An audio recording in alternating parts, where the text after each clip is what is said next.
Welcome to the Parsha Perspective.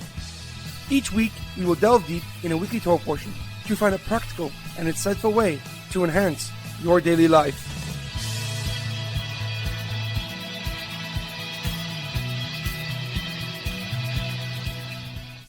Thank you for tuning in.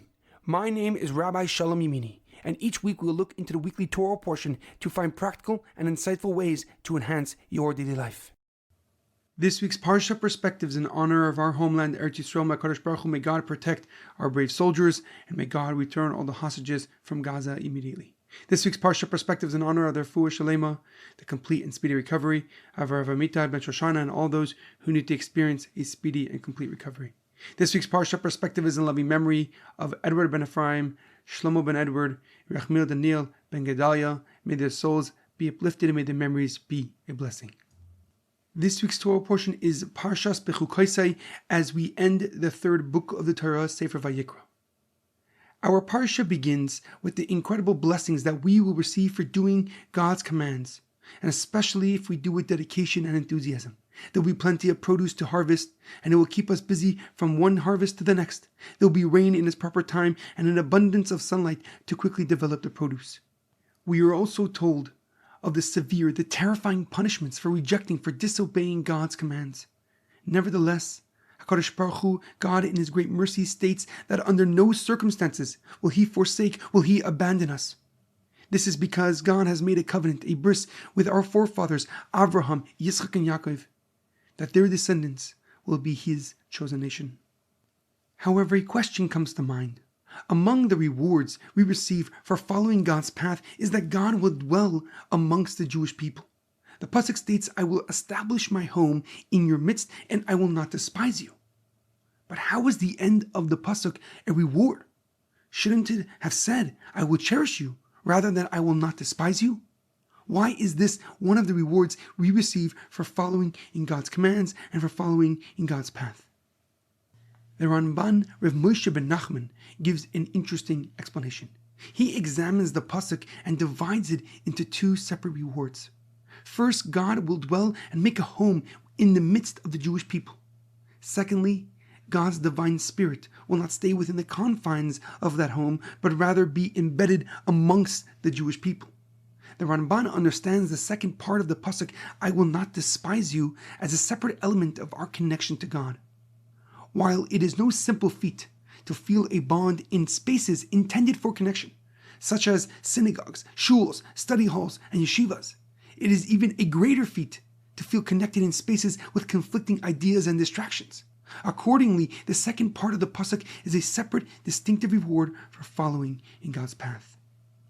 However, the Aruch HaMakadesh, Rav Chaim ben Attar, a Moroccan commentary and Kabbalist, gives a deeper and more profound explanation. He agrees that the pasuk has two separate rewards. First, that God will dwell within the Jewish nation. But second, we will feel the depth of our bond. We will feel the depth of our connection to our Creator. Despite being metaphysical and entirely supernatural, our attachment to God will be felt physically. The Aruch HaMakadesh explains, based on Kabbalah, that the spiritual and the physical are opposites, each contrasting with opposing notions, opposing beliefs. Generally, they cancel out each other and do not exist side by side in harmony. Based on our actions, based on our focus, one will always prevail over the other. Furthermore, the concept of physicality before the King of all kings, before the Creator, the Master of the universe, who supersedes time and space, is intrinsically insignificant. Yet, the reward for following His path, for following His commands, is God embedding His divine holiness in our materialistic world, in our bodies of flesh and blood. Despite the intrinsic differences between God and the physical world, He embeds Himself within it, fostering a relationship that we can deeply feel. God bridges the vast divide between heaven and earth, so we may feel His love and affection here on earth.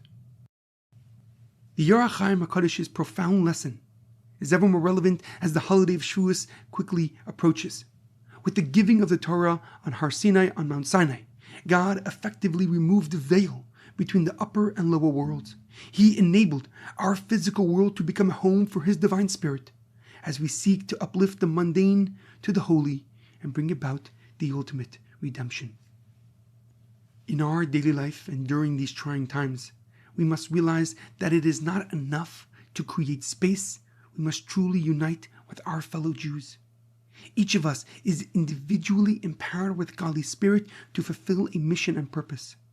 Uniting collectively creates an unstoppable force as we fulfill God's vision for our world. There's a powerful quote by Rabbi Lord Jonathan Sachs of blessed memory. One of the great differences between Judaism and the other religions is that while others seek to lift people to heaven, Judaism seeks to bring heaven down to earth. Have a great weekend and good Shabbos.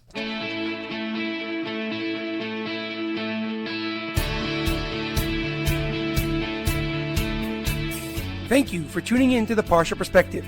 Check out our website, theparshaperspective.com. Send thoughts and comments to theparshaperspective@gmail.com. Till next time, thanks for listening.